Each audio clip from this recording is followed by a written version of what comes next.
Good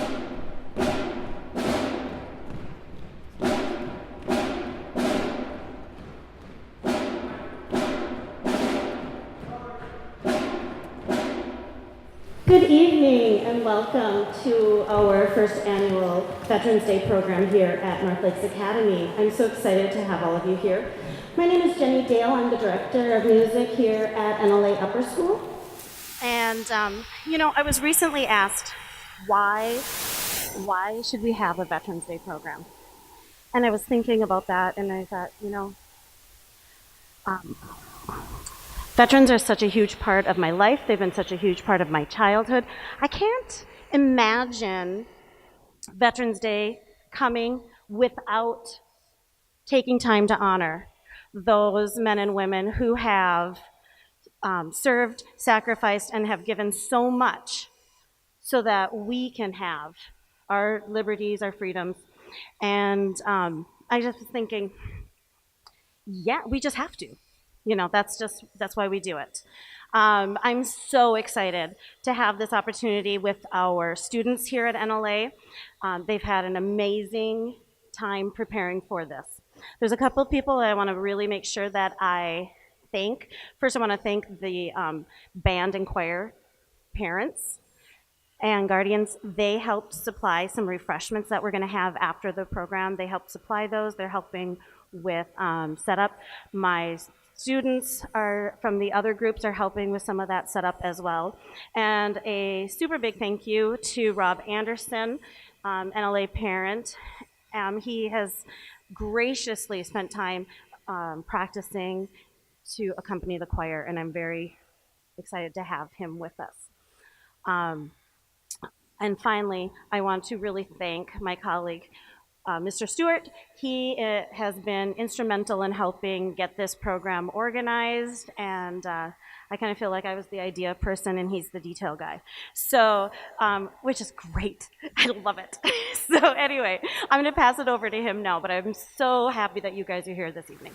Good evening, everybody. My name is Christopher Stewart. I'm a social studies teacher here at the Upper School. I'm honored to have the privilege to partner with Miss Dale and our talented musicians to add to the tone of patriotism and reverence this evening. I am personally deeply passionate about the stories of veterans and their legacies for many reasons, but my curiosity was piqued, as I'm sure it was for many of you, when I learned about the history of service in my own family. But critically, Veterans Day is defined by recognizing the contributions also of those who are still with us today. So in that spirit of gratitude, could I please have all service members, past and present, stand and be recognized?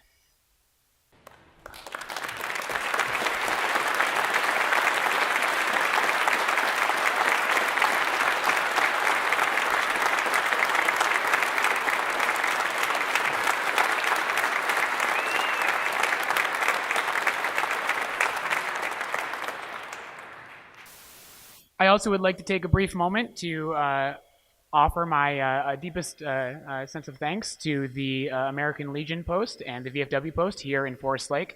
They also have been instrumental in organizing this and ensuring that we do things the right way, according to veterans. So let's give them another round of applause.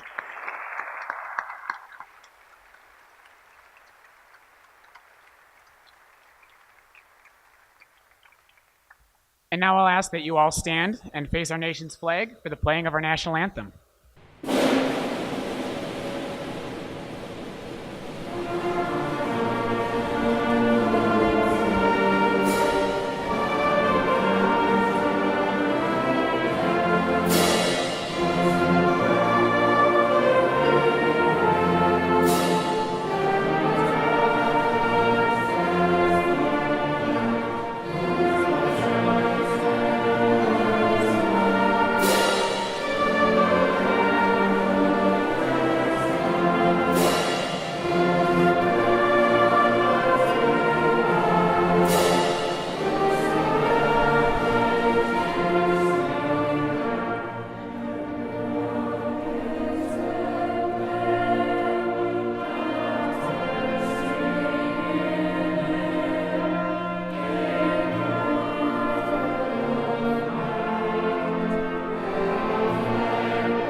99 years ago, on the 11th hour of the 11th day of the 11th month on a rail car in northern France, the armistice to halt the First World War was signed.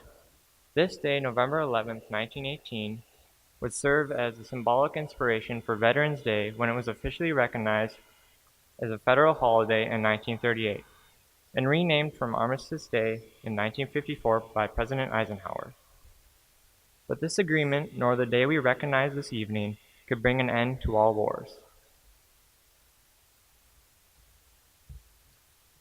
In our history as a nation, nearly 42 million men and women have served in defense of our liberty and values in 13 wars and in hundreds of peripheral conflicts. Today, it is estimated that there are more than 23 million living veterans who have served in times of war or peace. This means that there are about 7% of all current American citizens have served in the United States military. We set aside this evening to honor all of those who have made this honorable choice.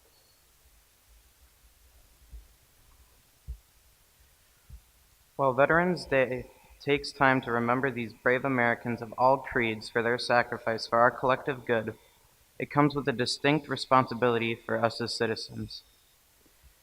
The contributions of those willing to serve deserve more than one day a year, so take time to share a brief moment of human connection with a veteran. Reach out. Ask questions. While their stories are often difficult to remember and oftentimes even more emotional to tell, they are inspirational.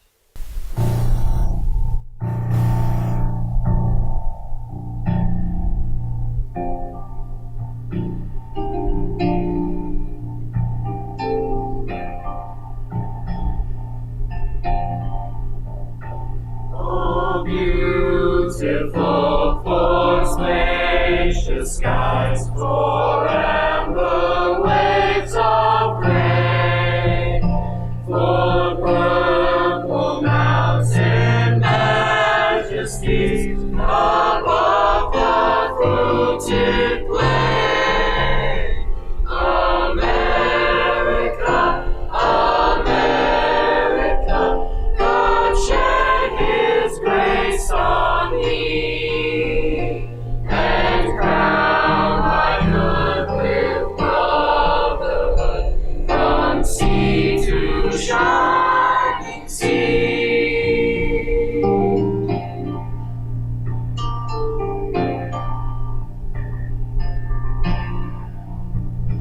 Oh, beautiful for patriot dreams that sees beyond the years. Thine alabaster cities gleam, undimmed by human tears. America, America, God shed His grace on thee, and crown thy good with brotherhood, from sea to shining sea, and crown thy good with brotherhood, from sea to shining sea.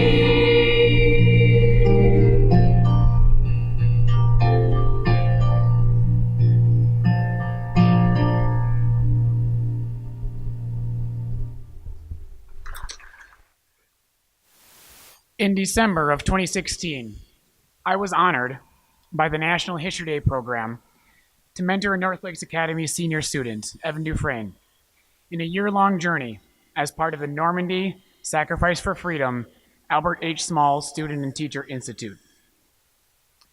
This program granted Evan and I, as well as 14 other student and teacher teams from all different states, the opportunity to grapple with tough questions about military service, sacrifice, and how to tell the story of the millions of voices silenced by armed conflict. As a group, we investigated the lives of these silent heroes in the context of World War II, learned from prestigious scholars in Washington, D.C., and visited the National Archives. In the final phase of this program, we traveled to Normandy, France, where Evan and I would tell for the first time the singular legacy of a man who gave his life in the weeks following the D-Day invasion in 1944. He would like to share with you this evening that emotional eulogy that he authored. Private William John Otto Bremer wasn't like most soldiers. He never planned on being in the military. He thought he'd never even have to be. All Private Bremer ever truly cared about was being at home with his beloved family and his friends. But even as he felt he was being taken away from the one thing he truly loved, Private Bremer answered the call of duty with the understanding that he must serve to protect what he cared for most. This story has become a model for myself and my own aspirations for the United States military. Private Bremer, from the days of his childhood, was put into difficult situations to overcome. When he was just 6 years old, his sister Marie and mother Sophia passed away. The family was broken up and separated, with Private Bremer sent away to live with the relatives of his father, Charles. When Private Bremer was a teenager, he attended Cretan High School, a prestigious Catholic boarding school and military academy. Private Bremer was a member of the school's debate team and student council until his junior year in 1930. Although he claimed he graduated high school, it was at this time he decided to quit school to live with and help his sister Henrietta to give financial support amongst the Great Depression. Will Bremer persevered. In his 20s and 30s, Private Bremer became somewhat of a wild card. He liked to dress like a gangster, enjoyed drinking, and occasionally cheated in games of cribbage to earn extra money amongst his pals. His marked deck would later travel with him to England. He even had a small run-in with the law that would prevent him from being drafted until 1943. However, in 1938, Bill's life found a new focus, his beloved wife, Norma. Bill reported to Fort Snelling in September of 1943 with mixed emotions, determined to excel, but disillusioned by the war effort that took him away from his wife. In the letters exchanged with those back home nearly every day despite his duties, his anxiousness to return home to her was clear.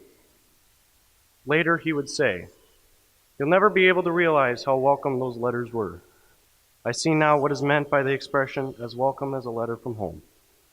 The Bremers persevered. Sent to Camp Fannin, Texas for basic training at the Infantry Replacement Training Center with the 14th Training Regiment in October, Private Bremer earned many leadership roles. In his letters to his wife Norma, he spoke of his favorite things to do, particularly spending time on the shooting ranges. He was always at the top of the list for the best shooters and took the best care of his M1 carbine rifle.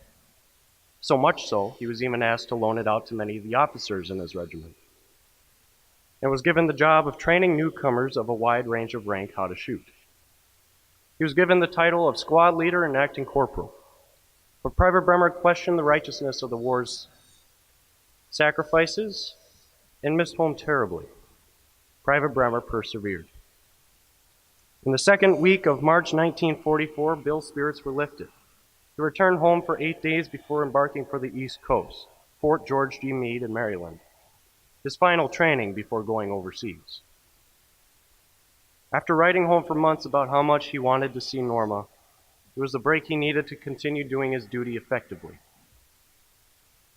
On April 20th, 1944, he wrote from southern England, having been assigned to A Company, 1st Battalion, 8th Infantry Regiment of the 4th Infantry Division. Bremer told his wife, "It is funny what a person can put up with as long as there is something to look forward to in the future. I'll always have you and the home still ahead of me. I have spirit and faith in that future." As the spring of 1944 progressed and the plans for the invasion of Normandy emerged, Private Bremer continued his training and prepared for whatever role he would be placed in. Private Bremer would be called upon mid-June as a replacement, sent in to aid the 8th Regiment, who had lost 152 men since D-Day, according to his periodic reports. Then the 4th Infantry Division made its drive northwest to Cherbourg, a port city critical to resupplying the Allies and continuing the push into France. Private Bremer believed that again he would persevere. On the 24th of June, 1944, as Allied forces pushed closer to La Glacière, They were met with a heavy and deadly defense from the Germans.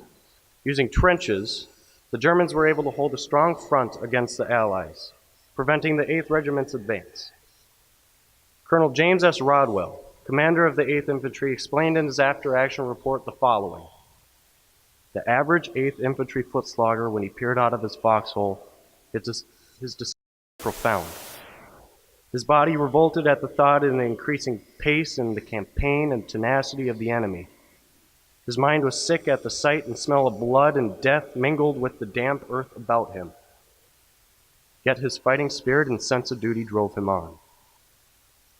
Despite the men around him being killed and likely witnessing the death of his battalion commander, Lieutenant Colonel Conrad Simmons, to artillery fire, Private Bremer persevered. On the 25th of June, 1944, small groups of men were sent out to the borders of Sharpsburg with an attempt to locate any pockets of German resistance. Although no German occupation were reported, Private Bremer and 4 other men were reported missing. Private Bremer was found with a bullet wound to the back the very next day. Letters from Norma's parents continued to ask of his well-being, but it wasn't until late July that Norma would discover that her husband was missing in action. Then, on August 15th, 1944, Norma's 29th birthday, news reached Minnesota that Private Bremer had made the ultimate sacrifice. She was broken, and condolences from friends and relatives and the personal reflections of Norma, however, illustrated how Bill's legacy would persevere. Private William John Otto Bremer, your story has permitted us to put the years of anguish your wife felt many decades ago, and the shadow you left on their lives for 60 years. Reading the words within your 190 letters your family provided helped us to understand who you were as a person and to better tell your story. It has brought her family and mine together. It has encouraged the 30 of us to come together on these hallowed grounds. For the rest of your life, I will wear your dog tags and your memorial bracelet so that never again you will be forgotten. That is a promise, my friend. And in the words of your last letter sent to Norma, good night for now.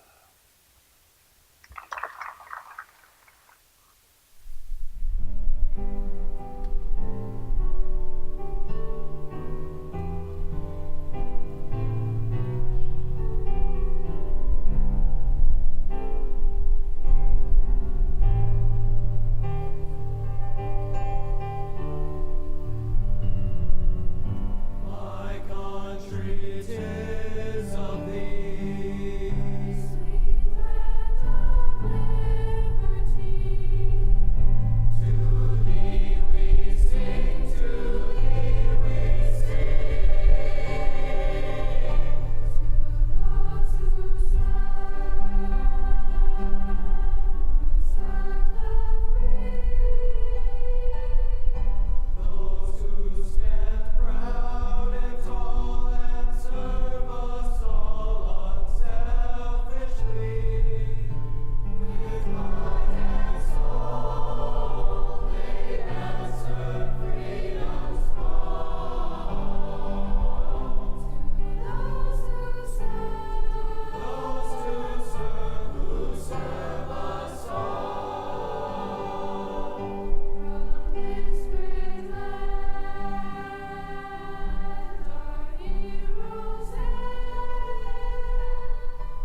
Veterans Day calls us to remember the individuality of service members. Despite their significance collectively in the greater paradigm of history, when extracted from the broader context, their stories are lacking in independent significance. So today, let us renew our commitment to our veterans, to remember their sacrifices by reading their old letters, digging out their artifacts, sharing their stories, and recalling their names.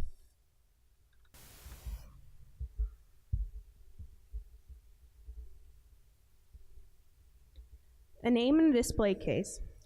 Lieutenant Thomas Robert Krause was active for 3 years during World War II. He was an outstanding athlete during high school and college, but put it all aside to join the Navy Reserves stationed in the South Pacific.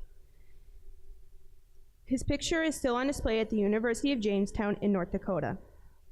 Lieutenant Krause survived the war and returned home, becoming a college athletics coach. So many veterans have promising futures, but they are driven to serve for the country in order to experience history firsthand.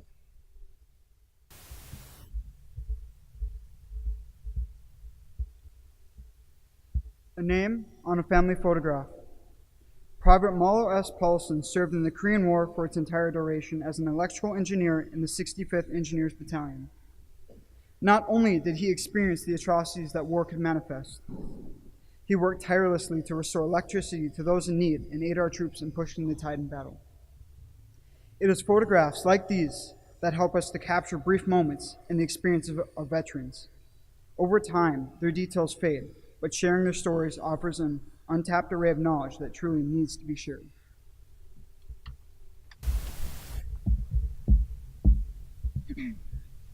A name in a personal journal. Signalman First Class Roman Paul Kroll served on the USS Keokuk during World War II. He shared his story with his family through journals and wrote about his sleepless nights, D-Day, the explosions, the fires, the people who didn't survive, the crashed planes, and his near-death experiences. He survived and fought for me, for my family, and for our country. His story allows us to see through the eyes of our veterans.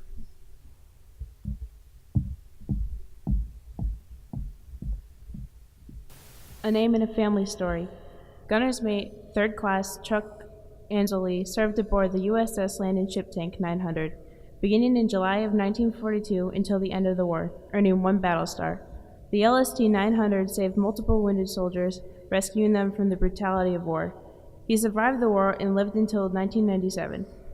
His legacy lives on through the stories he shared with his family about his experiences in combat, and it resonates today.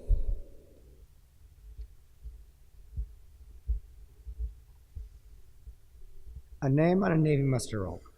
Motor Machinist Mate 3rd Class Jerome Daniel Saunders served on the LCT 583, which saw some action on June of 1944 near Omaha Beach, and later on the LST 1074. These are just scraps of information, which encourages me to dig deeper for what else Jerome Daniel Saunders may have encountered during World War II. Even the smallest acts can change the course of warfare. All stories should be told.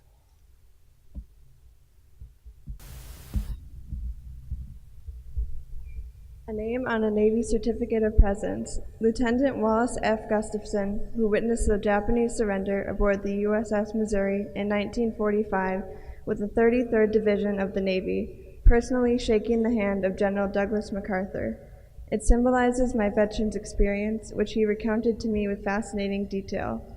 His story made me realize and develop a deeper passion and interest with the stories and experiences of veterans and service members. His stories and artifacts can serve as a reminder to all of us how important honoring veterans really is.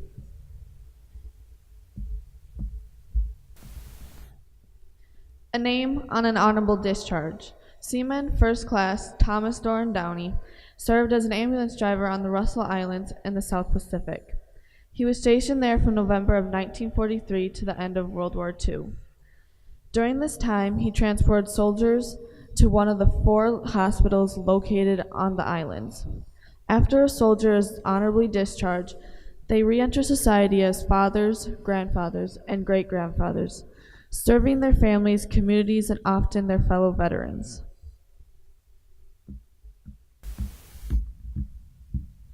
A name on a Purple Heart. 5th grade technician Kenneth Newton Myers served in World War II from 1941 to 1945. He was stationed in Tunisia as part of the North African campaign when he was hit by shrapnel from a German bomb. He was awarded a Purple Heart for the wounds he took for his country. Military citations tell us the stories and brave acts of our servicemen and give us physical representations of their valor.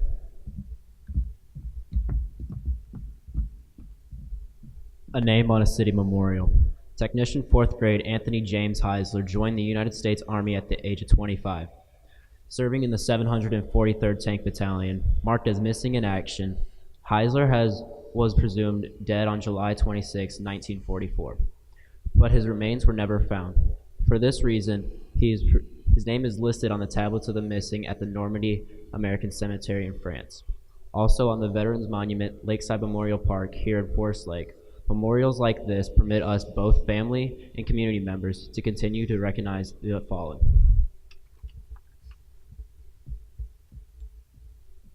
A name on an in memoriam. Major Robert R. Riesgraf served in the United States Army for 22 years and was part of the 125th Evacuation Hospital in World War II.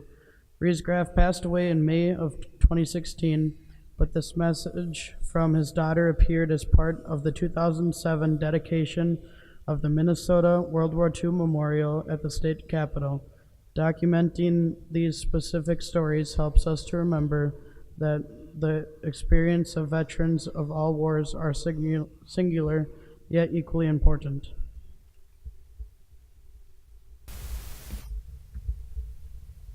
A name on a family heirloom.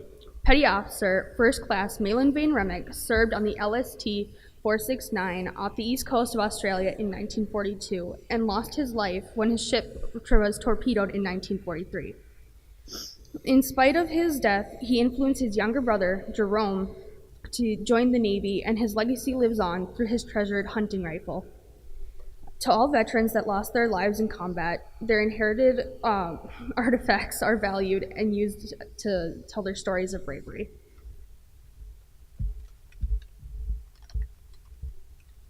A name on a foreign headstone. Private First Class Lester Arthur Olson served in the 357th Infantry, 90th Division during the Second World War. He was killed in action in northern France on January 12, 1945. He earned a Bronze Star for his bravery and is buried at the Luxembourg American Memorial Cemetery, Block H, Row 9, Grave 61. He did not die for loot, for land, or for conquest. He died for a land he'd never known, for a people whom he'd never meet. His grave is a marker of Americans' enduring commitment to the defense of freedom at home as well as abroad. United States Army. Over hill, over dale, we will hit the dusty trail, and the caissons go rolling along. In and out, hear them shout, counter march and right about, and the caissons go rolling along. Then it's high, high, ye in the field artillery. Shout out your numbers loud and strong, for wherever you go, you will always know that the caissons are rolling along. United States Marines. From the halls of my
Thank you again, and thank you, veterans.